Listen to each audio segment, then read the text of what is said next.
मैं तुमसे पूछना चाहती हूँ कि क्या ये ज़रूरी है कि मैं भी तुम्हारी तरह सोचूं या दुनिया की तरह सोचूं, या तुम्हारी तरह मैं भी सम्माननीय लोगों के आगे नतमस्तक हो जाऊं, वो जो भी कहें उसको सही ठहराऊं।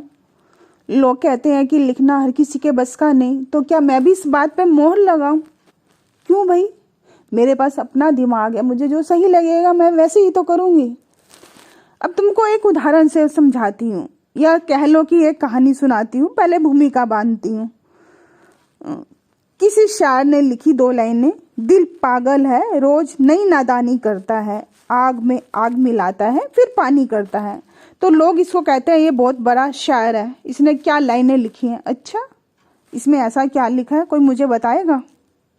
अच्छा, अब मैं 2 लाइनें लिखती हूँ या 4 लाइनें लिखती हूँ, फिर बताना उसमें और मुझ में क्या कमी है। क्या मैं उस तरह से नहीं लिख पाती? राइटिंग, शायरी का मतलब क्या है? कम शब्दों में अपनी फीलिंग्स को शेयर करना, इससे ज़्यादा और क्या? ये कुल मिला के शब्दों का ही तो खेल है, कभी कोई आगे कभी कोई पीछे। तो फिर अगर ये काम मैं कर सकती हूँ या आप कर सकते हो, तो फिर ऐसा क्यों हम लोगों को वो नेम एंड फेम नहीं मिलता जो गिने चुने लोगों को मिलता है? चलो मैं कुछ शेयर करना चाहती हूँ।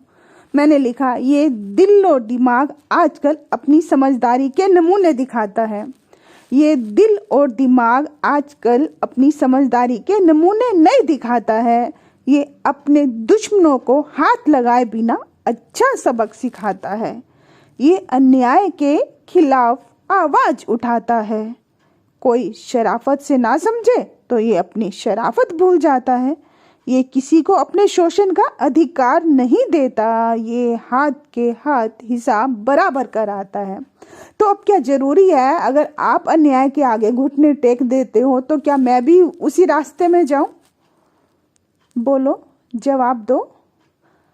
या जिस तरह से चीजों को तुम देखते हो मैं भी उसी तरह से देखने के लिए तुम्हारी तरफ का एक चश्मा बनवाऊं? चलो, मैंने सोचा क्यों ना एक कहानी सुनाऊं। कहानी मतलब नजरिया। दुनिया को देखने का सबका नजरिया अलग अलग होता है। कैसे? चलो एक कहानी से सुनाती हूँ।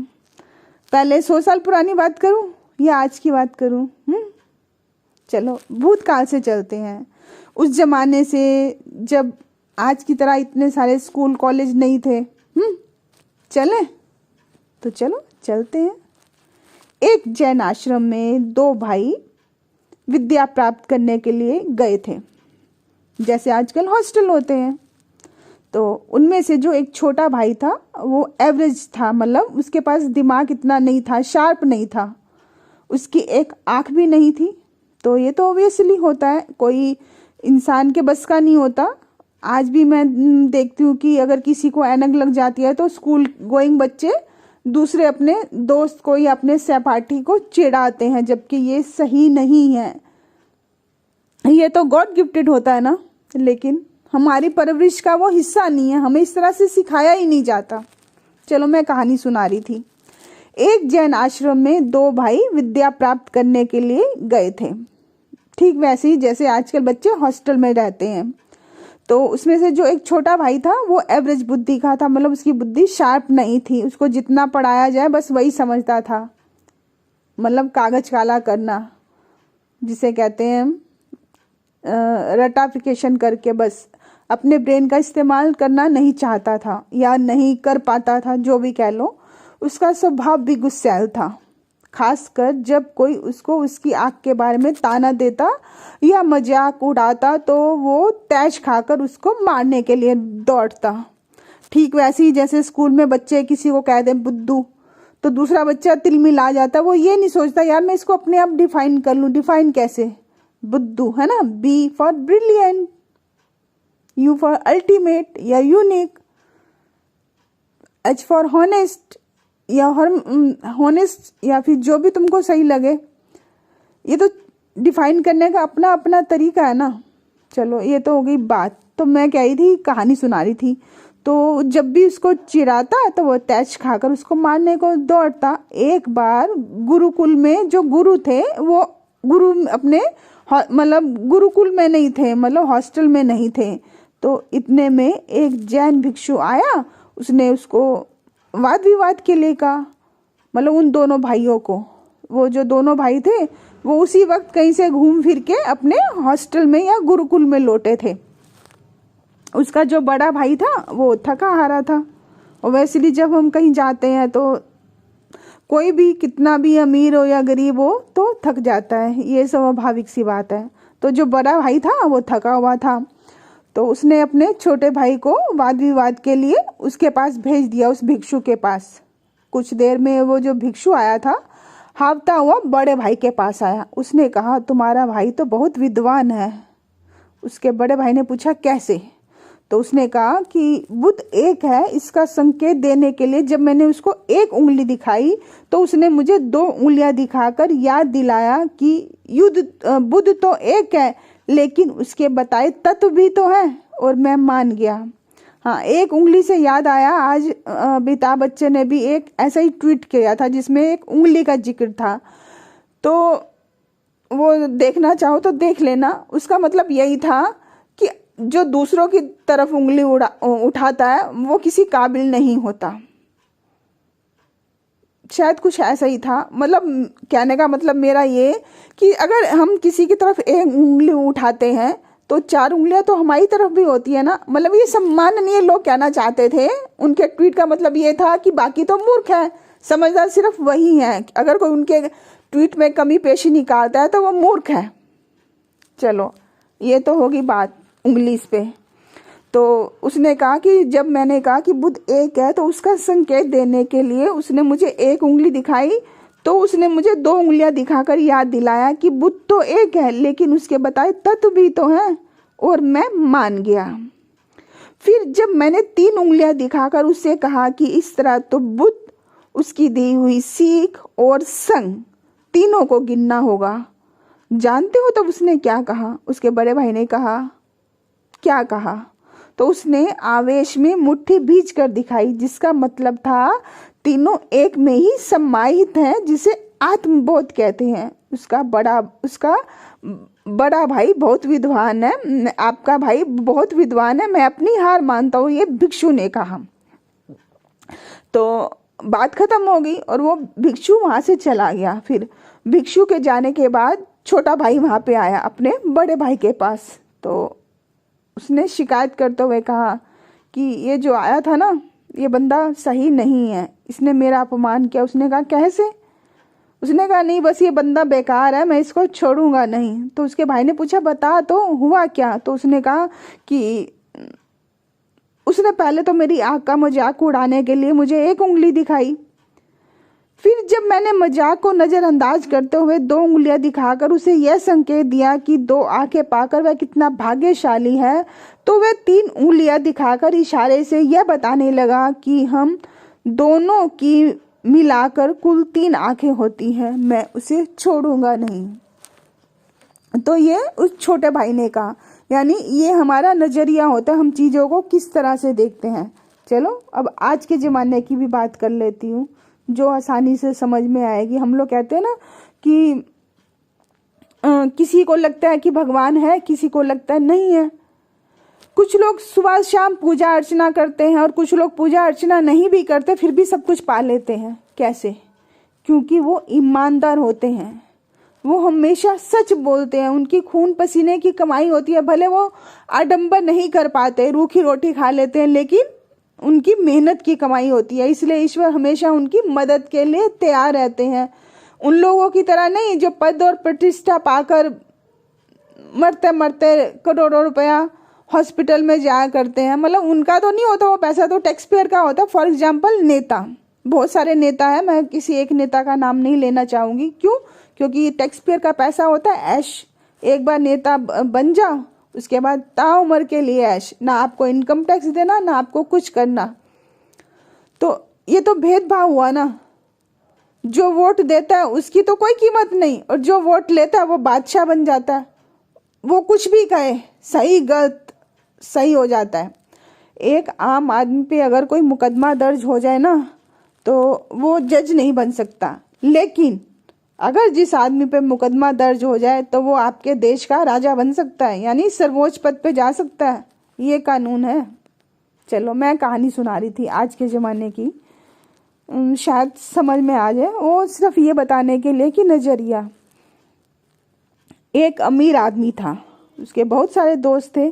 कायदे अनुसार तो कहा जाता है कि दोस्ती और दुश्मनी सेम स्टैंडर्ड के लोगों से करनी चाहिए। क्यों, उस पर फिर किसी दिन बात करूंगी। फिलहाल एक कहानी सुनाती हूँ। वो जो ये बताना चाहती है कहानी की नज़रिया। अभी तो मैंने एक सुनाई थी भिक्षु वाली, तो अब ये सुनाती हूँ आसान सी कहानी जो आम आदमी को भी समझ में आ जाएगी।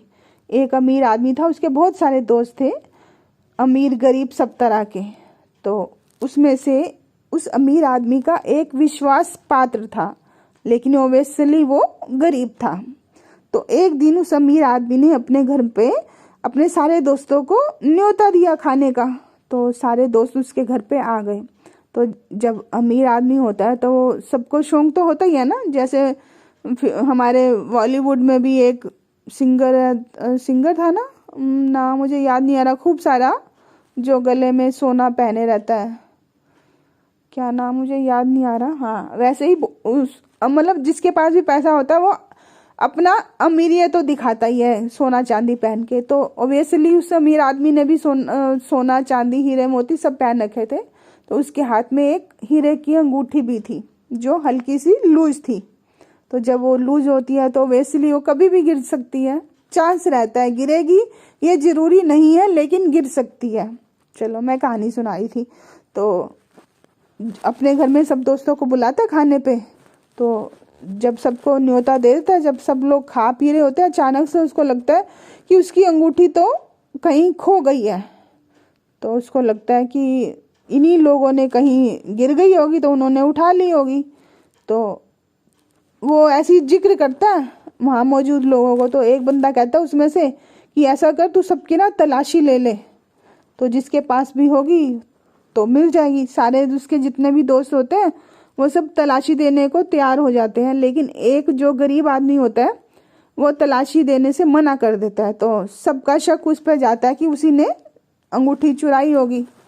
तो खैर वो मना कर देता है कि नहीं, मेरे को तलाशी वलाशी नहीं देनी। तो उसके जो बाकी दोस्त होते हैं उसको उसकी बेइज्जती कर देते हैं, बहुत भला बुरा कहते हैं, लेकिन वो कानों में रुइयां डाल लेता है, कोई रिएक्शन नहीं देता।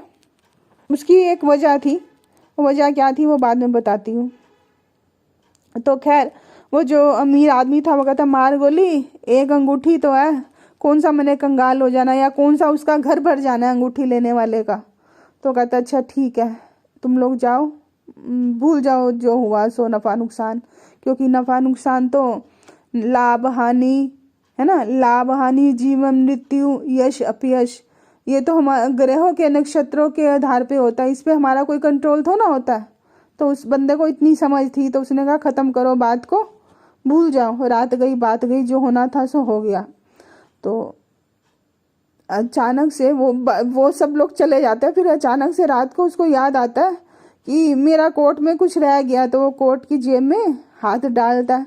जैसे ही वो हाथ डालता है तो उसको वो अपनी अंगूठी मिल जाती है। तो फिर उसको रियलाइज होता है कि गलती उसकी थी लेकिन बेइज्जती उसके गरीब उस दोस्त की हो गई। तो फिर वो कहता है कि चलो जाके माफ़ी मांग ली जाए, यानी शिष्टाचार दिखाता है। ये संस्कार, आमतौर पे गलती करने वाला गलती मानता नहीं है, जबकि माफ़ी मांगने वाला महान होता है और माफ़ कर देने वाला उससे भी ज़्यादा महान। खैर वो माफ़ी मांगने जाता है तो कहता है जब तूने चुराई नहीं थी तो फिर तूने अपनी तलाशी देने से मना क्यों कर दिया। तो वो एक बार तो सोचता है कि जवाब दूँ या ना दूँ। तो जब वो उसको फोर्स करता है उसका जवाब जानने के लिए, तो कहता है चलो मैं बता देता हूँ कि मैंने तलाशी देने से मना क्यों करा था। वो कहता है अच्छा ठीक है बताओ।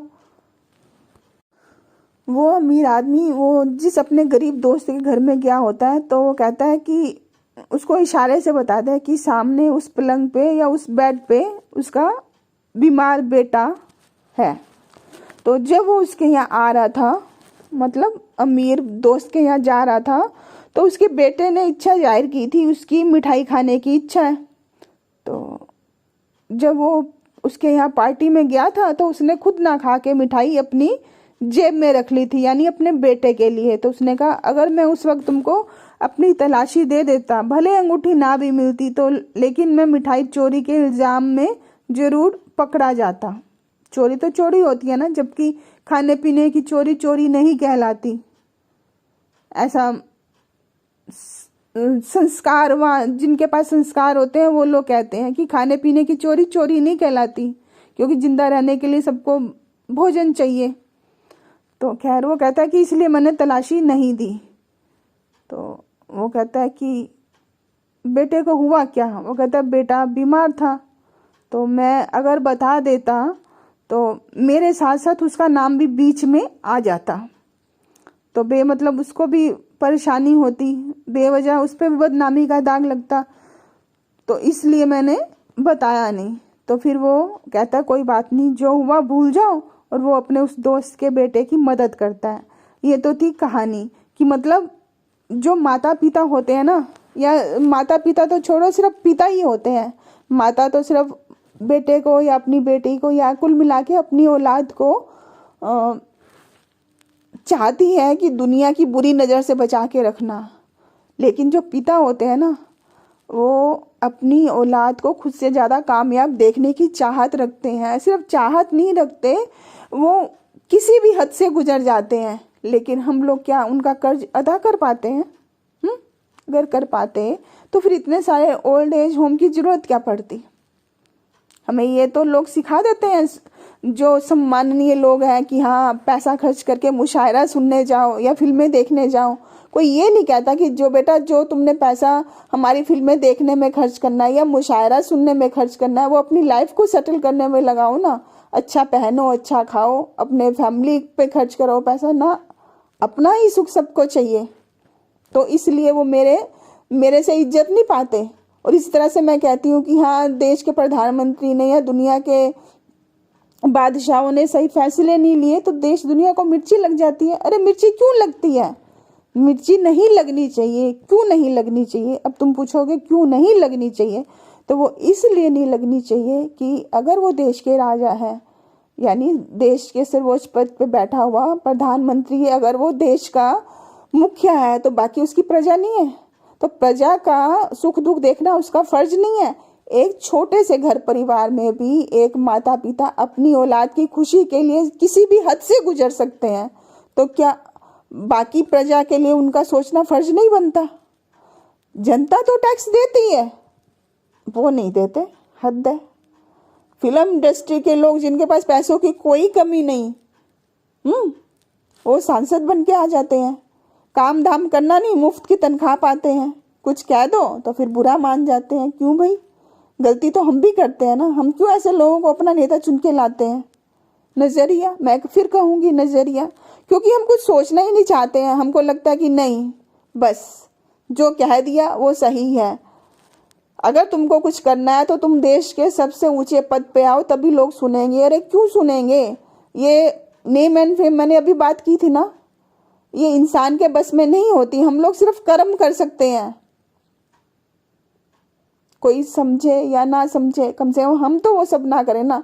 लोग कहते तुम्हारी कोई कीमत नहीं। अरे क्यों कीमत नहीं? लाख में से एक जीरो भी कम हो जाए तो लाख नहीं रह जाता। मान लो हम जीरो हैं, तो हम जिसके पीछे लग जाते हैं तो उसका मोल नहीं बढ़ जाता चीजों को देखने का? फिर वही नजरिया नहीं सोचना। मैंने इतनी सारी बातें की, तुमको क्या समझ आया क्या नहीं आया ये तो मुझे मालूम नहीं, लेकिन मैं चाहती जरूर थी कि लोग सोचना शुरू करें। सोचना इस तरह से शुरू करें कि वो अपनी कीमत का एहसास समझ पाए कि उनकी जान कितनी कीमती है। उनकी जान की कोई कदर नहीं। आम आदमी के साथ अगर अन्याय हो जाए तो उसको इंसाफ पाने के लिए पूरा जीवन कम पड़ जाता। और कोई देश दुनिया का ऐसा कानून नहीं जो किसी के साथ हुए अन्याय की भरपाई कर पाता। क्यों? वो ज़्यादा से ज़्यादा सरकार मुआवजा दे देती है। तो क्या मुआवजे से गया हुआ इंसान या पाया हुआ दर्द दुख दर्द खत्म हो जाता, या वो उससे कड़वी यादें निकल जाती, या वो वक्त जो इंसाफ पाने के लिए इंसान इतने बरस तक अदालतों के चक्कर काटता रहा वो वापिस आ जाता? नहीं। मेरा ये कहना है कि देश दुनिया का कोई भी कानून ऐसा इस काबिल नहीं है कि वो अगर किसी के साथ नाइंसाफ़ी हो जाए तो वो इंसाफ दे पाए। तो क्यों नहीं हम कुछ सोचते कि ये नाइंसाफ़ी होने ही ना पाए। मोदी सरकार ने आते ही बायोमेट्रिक अटेंडेंस का फरमान सुनाया था। ठीक है, मैं ये नहीं कहती कि गलत है, लेकिन क्या उसके लिए हम लोग सड़कों को इतना कर पाए कि उस पर आराम से आवाजाही कर सके या ट्रैफिक कम कर पाए? जरूरी है कि हर कोई 9 बजे ही ऑफिस जाए? क्या टाइम एडजस्टमेंट नहीं होती कि कोई अगर 10 मिनट पहले आ जाए, 10 मिनट बाद आ जाए, तो सड़कों पे ट्रैफिक भी ना हो? अगर किसी के यहाँ कोई काम है तो उसको निपटाता हुआ आए, परिवार को भी वक्त दे पाए, अपना काम भी कर पाए, गाड़ी पटरी पे आराम से चलती जाए। जरूरी तो नहीं ना कि सबको एक ही वक्त पे भूख लगे, एक ही वक्त पे वो सूसू जाए, एक ही वक्त पे वो खाए। ऐसा तो नहीं होता ना। तो क्या हम लोग ऐसा नहीं कर सकते कि सब कुछ व्यवस्था से हो, या जिस तरह से दुनिया के हम भी उसी रास्ते पे जाएं? तो मैंने एक नज़रिए का, सोचने का तरीका एक कहानी के माध्यम से भी बताया, बातचीत के माध्यम से भी बताया। अब मुझे नहीं मालूम तुमको कितना समझ आया तो वेल एंड गुड, नहीं तो मेरा तो कोई नुकसान नहीं, क्योंकि रहते तुम भी उसी दुनिया में हो जिस दुनिया में मैं रहती हूँ। मैंने तो अपनी गलतियों से सीख लिया, लेकिन शायद तुमने अब तक कुछ नहीं सीखा। तो मैंने सोचा क्यों ना तुमको समझाया जाए। मैं दुनिया से कुछ ले जा तो नहीं सकती, कम से कम कुछ दिया ही जाए। दूसरों को खुशी देना सबसे बड़ा दान है। और दान का मतलब ये नहीं कि वो सिर्फ पैसा ही हो। हम किसी को सही रास्ता भी दिखा सकते हैं, हम किसी को समझा भी सकते हैं, हम किसी को पढ़ा भी सकते हैं, हम किसी की पीठ पे हाथ भी रख सकते हैं, हम किसी को मोटिवेट भी कर सकते हैं। चीज़ों को देखने का, फिर मैं वही कहूँगी, अपना नज़रिया। कुछ लोग हमेशा टोका टाकी करते हैं कि नहीं ये नहीं हो सकता, और कुछ लोग कहते हैं नहीं, मुश्किल क्या है, तुम कर सकते हो, इसमें क्या है। अरे कोई सीख के तो नहीं आता ना। सीखते सीखते एक दिन इंसान अपने ही काम में मास्टर हो जाता, लेकिन हमको इस तरह से कौन समझाता। एक शाहीन की तरह क्या हमारा समाज अपने बच्चों की परवरिश कर पाता? मुझे नहीं लगता। जो शाहीन के बच्चे होते हैं ना, जब उनके पर भी नहीं निकले होते तो शाहीन उसको अपने पंजों में दबा के आकाश की सबसे ऊंचाई तक ले जाती है, मालूम है, फिर उसको छोड़ देती है। वो भी तब जब ना तो उसको उड़ना आता है, ना उसके पंख होते हैं। फिर क्या होता है, फिर जब वो नीचे आने लगता है, लास्ट मोमेंट पे जब वो जमीन से टकरा के उसके प्राण निकलने की स्थिति में होते हैं, तो लास्ट मोमेंट पे वो उसको अपने पंजों में वापस से दबा लेती है। फिर वही प्रोसेस दोबारा से दोहराया जाता है, यानी जोखिम उठाना सिखाया जाता है। ये नहीं पकी पकाई खिचड़ी हमारे देश की तरह कि हाँ 99.99% मार्क्स लेके आओगे तभी एडमिशन मिलेगा। मोटी मोटी डिग्रियां सिर्फ हमें दूसरों के किताबी ज्ञान को सिर्फ बता पाती हैं, वो हमारे ब्रेन को शार्प नहीं करता, क्योंकि सबके हालात परिस्थितियां अलग अलग होती है जब मुसीबत आती है। तो जो शाहीन होता है, इसलिए तो कहा जाता है कि शाहीन के बच्चे मुंडेरों पे नहीं उड़ते, क्योंकि उनको प्रैक्टिकली ट्रेनिंग दी जाती है। और हमारे यहाँ क्या होता है कि माई काम करेगी, माई खाना बनाएगी, माई कपड़े धोएगी, माई ऑफिस भी जाएगी, या फिर घर में वो 8-10 हज़ार की नौकरानी आएगी। तो दोनों ही सिचुएशन गलत है ना। उस तरह से बच्चा तो कभी सीख ही नहीं पाता। 20-25 साल तो उसके हाथों से उसको चम्मच धोना भी नहीं आता। तो फिर ऐसे लोग कहाँ मुसीबतों से पार पाएंगे। जिन बच्चों के सर पे वक्त से पहले जिम्मेदारी आ जाती है, वो बच्चे वक्त से पहले समझदार हो जाते हैं। मैं ये तो नहीं कहती कि सबके कंधों पे वक्त से पहले जिम्मेदारी आ जाए, लेकिन इतना तो होना चाहिए ना कि हमारी शिक्षा व्यवस्था का जो तौर तरीका है वो बदला जाए। जो किताबों में लिख दिया गया वही हमने पढ़ लिया, वही रट लिया। 2 + 2 = 4, 2 × 2 = 4। अगर 2 + 2 = कोई 5 कह दे तो वो गलत हो जाता। अरे क्यों, उसको भी सही ठहराओ ना, क्योंकि वो बच्चे ने कब जवाब दिया, किन हालात और परिस्थितियों में जवाब दिया, आप उसको भी तो समझो ना। 2+2=5 कैसे? गलती से। तो इसमें क्या हो गया? वो इंसान जो गलती नहीं करता वो जीवन में कुछ सीखता नहीं। बहुत कुछ समझाना चाहती हूँ लेकिन इतना सब कैसे समझाऊं मुझे नहीं मालूम। मैं तो सिर्फ एक कोशिश कर सकती हूँ। मेरा तुमसे कोई रिश्ता नहीं, मैं तुम्हारी दोस्त नहीं, पड़ोसी नहीं, लेकिन मैं तुम्हारी शुभचिंतक जरूर हूँ। मैं चाहती हूँ ये देश और दुनिया बदले, हर कोई अपनी अपनी मुसीबतों से पार पाना सीखे। ये नहीं कि मुसीबतें बरसों तक आपको ठोकती रहे, तब तक ठोके जब तक जिंदगी बोझ ना लगने लगे। नहीं, ऐसा नहीं होना चाहिए। परेशानियां आए तो उसकी हाथ क्या थी, इतनी पिटाई कर दे कि वो तुम्हारे घर का रास्ता भूल जाए। काम मुश्किल जरूर है लेकिन नामुमकिन तो नहीं ना। कोशिश करेंगे ना हम खुद को बदलने की। नई आदत, मान लिया पुरानी आदतों को छोड़ा नहीं जा सकता तो नई आदतें तो अपनाई जा सकती है ना।